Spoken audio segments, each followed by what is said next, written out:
শূকরের মাংস ইহুদি ধর্মে নিষিদ্ধ ছিল আগে থেকেই, পরে ইসলামেও নিষিদ্ধ হইল এটা। শুধু খাওয়া না, শূকরকে ছুঁইলেও অনেকে সেটাকে অশুচি মনে করেন। কেউ জিজ্ঞেস করলো শূকর কেন নিষিদ্ধ? ধরেন যদি উত্তর আসে যে কারণ হচ্ছে শূকর অপবিত্র, নোংরা। আবার জিজ্ঞেস করা হইল কেন নোংরা? যদি উত্তর আসে এমন যে কারণ হইল ধর্মে নিষিদ্ধ, তাহলে এইটা যে চক্রের মতো একটা উত্তর হইল, সেটা আসলে কোনো ব্যাখ্যা হিসেবে ধরে নেওয়া যায় না। কারণ এখানে নিয়মটা নিজেকেই ব্যাখ্যা করতেছে। কিন্তু এই নিয়মটা বা প্রথাটা কেন আসলো?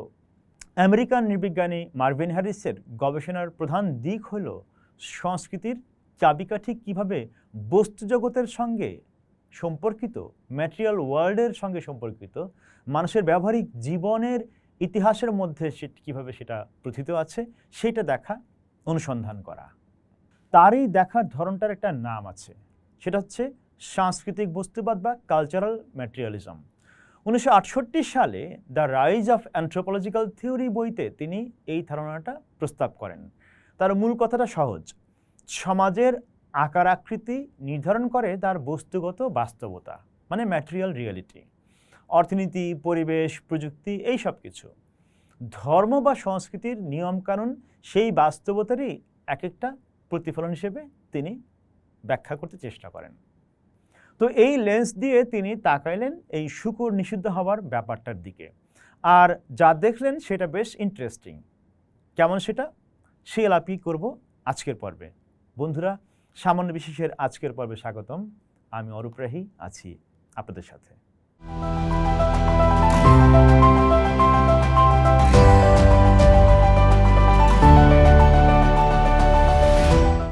শূকর আসলে একটা বাস্তুতাত্ত্বিক বেমানান বা ইকোলজিক্যাল মিসফিট। কেমন সেটা আলাপের মধ্যে আসতেছে। প্রথমেই মার্ভিন হ্যারিস একটা মজার ঐতিহাসিক তথ্য আমাদেরকে হাজির করেন। শূকর মধ্যপ্রাচ্যেই, মানে এখনকার যেটাকে আমরা মধ্যপ্রাচ্য বলে চিনি, সেখানেই গৃহপালিত বা ডোমেস্টিকেটেড হয়েছিল প্রথম, এবং হাজার বছর ধরে ওই অঞ্চলের মানুষ শূকর পালত, শূকর খাইত। তার মানে শূকর জন্ম থেকেই ঘৃণ্য, এইটা আসলে ঐতিহাসিকভাবে ঠিক কথা নয়। কোনো একটা সময়ে কোনো একটা কারণে পরিস্থিতি বদলায় গেছে এবং শূকর ঘৃণ্য হিসেবে পরিচিত হইতে শুরু করছে। তো সেই কারণটা কি? কারণটা খুব সহজ, কিন্তু সেই কারণটাই আমাদের জানার ফুরসত হয়ে ওঠে নাই যেন। ব্যাপারটা হইল শূকরের শরীরের মধ্যে ঘর্মগ্রন্থি বা সোয়েট গ্ল্যান্ড নাই। মানে শূকর ঘামতে পারে না। গরমে তার শরীর ঠান্ডা রাখতে হইলে বাইরের আর্দ্রতা বা ময়েশ্চার দরকার। কাদায় গড়াগড়ি, জলে ডুব, ভিজে মাটিতে ছুঁয়ে থাকার মাধ্যমে সে এই দরকারটা মিটায়। এখন মধ্যপ্রাচ্যের পরিবেশটা একটু ভাবেন। গরম, শুষ্কতা, মরুময়তা, বনহীনতা, জল সেখানে বিরল, পানি সেখানে দুষ্প্রাপ্য, ছায়া বিরল। কি করবে সে? শূকর ভালো থাকে বনের তলায়, যেখানে ঝরা ফল আছে, শিকড় আছে, ছায়া আছে, আর্দ্রতা বা ময়েশ্চার আছে। মধ্যপ্রাচ্যের পরিবেশ আর শূকরের এই চাহিদা দুইটা প্রায় একে অপরের বিপরীত। মার্ভিন হ্যারিস দেখাচ্ছেন শূকরের মলমূত্রে ঘোরার প্রবণতা আসলে তার নিজের স্বভাবের দোষ নয়, বরং তার মানব মালিকদের পশুপালনের ব্যর্থতার ফল। শূকর আসলে শিকড়, বাদাম আর শস্য খেয়ে সবচেয়ে ভালো থাকে, এবং নিজের মূত্র এবং মলে ভেজানো কাদার চেয়ে পরিষ্কার তাজা কাদামাটি সে অনেক বেশি পছন্দ করে। তার মানে শূকরের নোংরামি তার চরিত্রের দোষ না, এইটা একটা ভুল পরিবেশে একটা প্রাণীকে টিকায় রাখার চেষ্টারই ফল। এবার একটু তুলনায় আসা যাক। মধ্যপ্রাচ্যে প্রাচীনকাল থেকে যেসব পশু পালা হইতো তার মধ্যে সবচেয়ে গুরুত্বপূর্ণ ছিল গরু, ছাগল আর ভেড়া। এরা সবাই জাবর কাটা প্রাণী বা রুমিন্যান্ট। জাবর কাটা মানে হইল এরা ঘাস, খড়, শুকনো পাতা এইসব খেয়ে হজম করতে পারে। মানুষ যেটা খাইতে পারে না, এরা সেইটা খেয়েই বাঁচে এবং মাংস, দুধ, পশম, চামড়া আর কৃষিকাজে শ্রম দেয়। এরা প্রান্তিক জমিতে বা মার্জিনাল ল্যান্ডে বাঁচে, মানুষের খাবার চুরি করে না। শূকর জাবর কাটে না, ঘাস খেয়ে সে মোটা তাজা হইতে পারে না। তাকে দিতে হয় শস্য, ফল, শেকড়, যেগুলো কিনা মানুষ নিজে খায়। হ্যারিস এইখানে একটা সহজ হিসাব দাঁড় করান। মধ্যপ্রাচ্যের শুষ্ক পরিবেশে শূকর পালন মানে কি আসলে? মধ্যপ্রাচ্যের শুষ্ক পরিবেশে শূকর পালন মানে হচ্ছে মূল্যবান শস্যের জন্য সরাসরি মানুষের সাথে প্রতিযোগিতা, বিরল পানি এবং ছায়া নষ্ট করা শুধু পশুটাকে ঠান্ডা রাখতে, এবং বিনিময়ে না পাওয়া যাচ্ছে দুধ, না পশম, না চামড়া, না কৃষিশ্রম।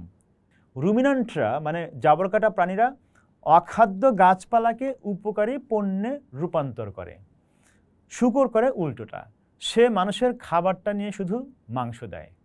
প্রাচীন মধ্যপ্রাচ্যের একজন কৃষক বা পশুপালক যদি এই হিসাবটা করতেন তাহলে উত্তর একটাই আসতো, শূকর পালা এখানে বোকামি।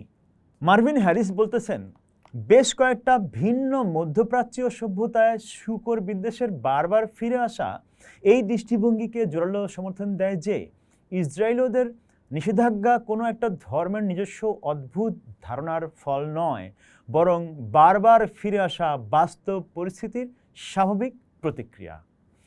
এবং সত্যি শুধু ইহুদিরা না, ফিনিশীয়, মিশরীয়, ব্যাবিলনীয়, অন্তত 3টা বড় মধ্যপ্রাচ্যীয় এবং আফ্রিকা অঞ্চলীয় সভ্যতা একইভাবে শূকরকে প্রত্যাখ্যান করছিল বা তাদের জন্য নিষিদ্ধ করছিল।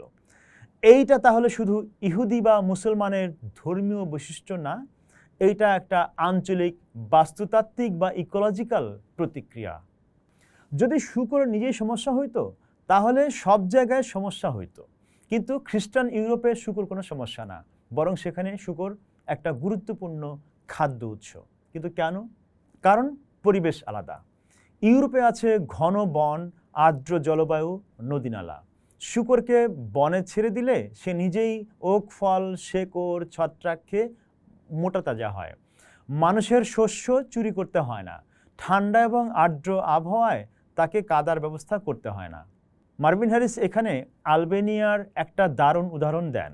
আলবেনিয়া দেশটা 2টা ভাগে বিভক্ত, একদিকে খ্রিস্টান অঞ্চল, অন্যদিকে মুসলমান অঞ্চল।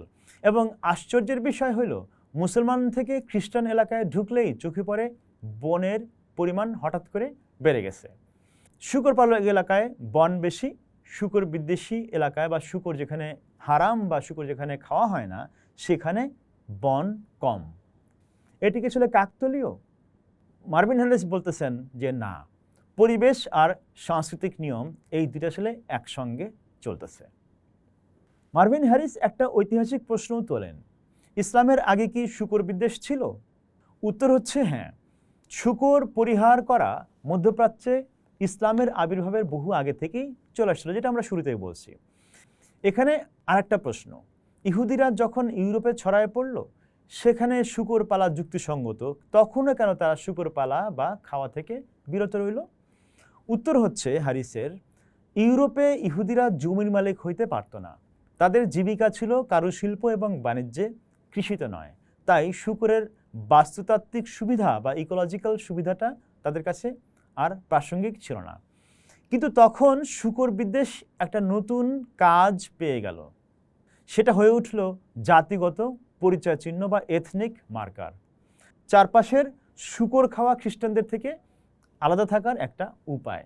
এইটা মার্ভিন হ্যারিসের অ্যাপ্রোচের একটা স্বীকৃতি বলা যায়।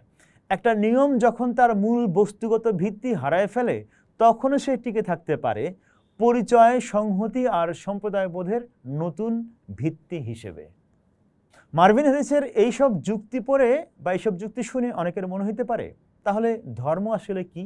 মার্ভিন হ্যারিস বলতেছেন, ধর্ম সেই জায়গা যেখানে একটা সমাজের দীর্ঘ অভিজ্ঞতা একটা পরম এবং অলঙ্ঘনীয় রূপ পায়। ধর্ম সেই পাত্র যেই পাত্রে বাস্তুতাত্ত্বিক জ্ঞান বা ইকোলজিক্যাল ওয়াইজডম বা প্রজ্ঞা ঢেলে রাখা হয়েছে, জমা রয়েছে, যাতে প্রজন্মের পর প্রজন্ম সেইটা বহন করতে পারে। এবং তিনি এটাও বলতেছেন, 4টা বড় উপাসনার ধারা হিন্দু, বৌদ্ধ, ইহুদি আর ইসলাম, এদের সবচেয়ে গুরুত্বপূর্ণ খাদ্য বিধিনিষেধগুলো মোটের উপর তাদের অনুসারীদের পুষ্টিগত এবং বাস্তুতাত্ত্বিক কল্যাণের অনুকূলেই আসলে কাজ করতেছে। এইটা একটা সাহসী দাবি, বিতর্কিতও, কিন্তু মূল অন্তর্দৃষ্টিটা এই যে একটা নিয়ম যদি শতাব্দীর পর শতাব্দী ধরে টিকে থাকে তাহলে ধরে নেওয়া যায় যে তার পেছনে কোনো না কোনো একটা বাস্তব কারণ ছিল বা আছে। মধ্যপ্রাচ্যে বন উজাড় এবং ছাগল ভেড়ার চারণ যে পরিবেশ ধ্বংস করছে, এইটা ঐতিহাসিকভাবে প্রমাণিত সত্য।